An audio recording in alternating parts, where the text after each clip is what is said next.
Good afternoon, everybody, and welcome back to RobMotive.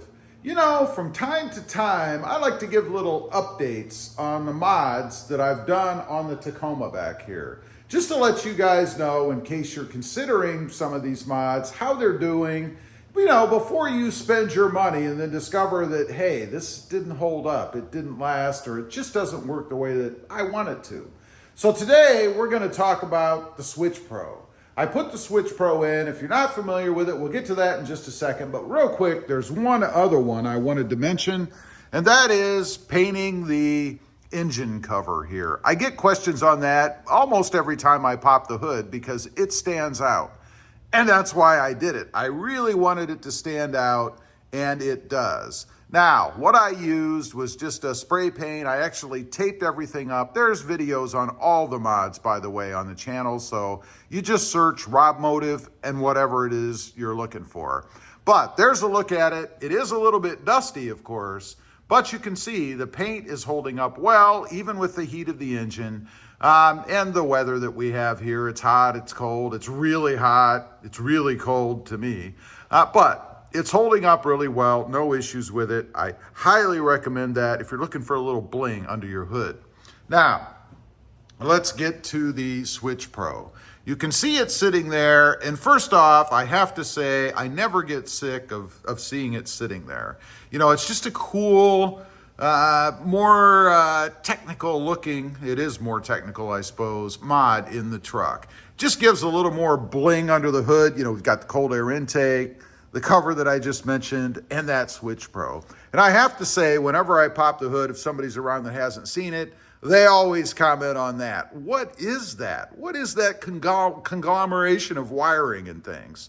If you're not familiar with it, the whole purpose of it is to be able to add a multi-switch, I'll call it, inside, to be able to control lots of different accessories, electrical accessories.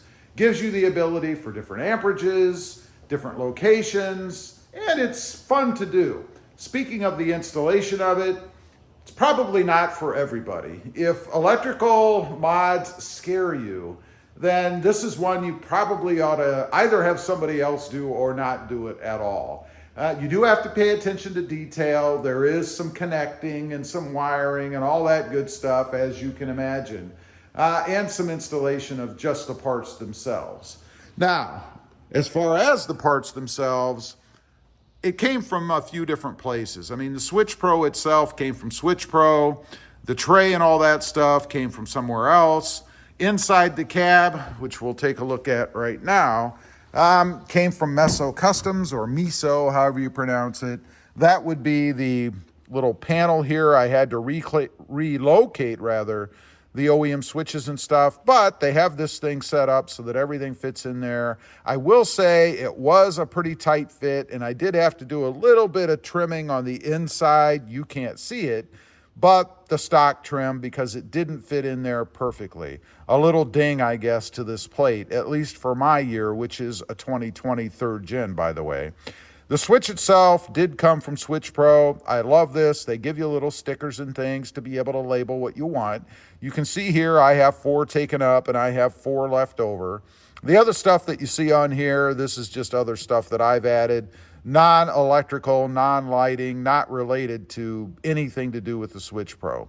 So you buy this switch, you replace your other one, you go ahead and put the panel in here, and then you run it through that famous grommet right down there in the bottom to get everything inside the bay. And that is another benefit of having the Switch Pro. You notice all the wiring is right there. What little wiring I have left sits down here, nice and neat. Have you ever seen any of those pictures on the web of some people's engine bays? It looks like a rat's nest of wiring in there. That's one of the biggest reasons I did this. I have a lot of lighting on the truck. Everything from the LED bar down front, the grille lights, the lights across the top of the roof rack, the side lights, the rear lights. I mean, I have lots of lights on this truck. So you can imagine what it would look like on the inside with all of that wiring somehow placed somewhere inside the truck. Now, how is it doing? It's doing great. I haven't had any issues with it. No weird stuff, no pop fuses or any of that. There's only a couple of dings I can give it. One's my fault, one is not. For the tray to install it, it bolts into the side, as you can see here. Of course, below that is the fuse box. If I wanted to access the fuse box, I would have to unbolt this tray, and hopefully there's enough room with wiring so I can just lift it up in the air.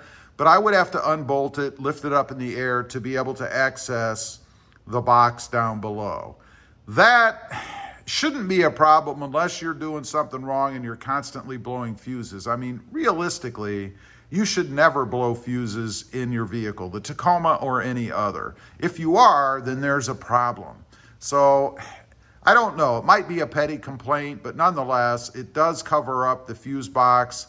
I don't really like that. The other thing is my fault, and I've mentioned this before. You notice over here I have this extra tray, if you will.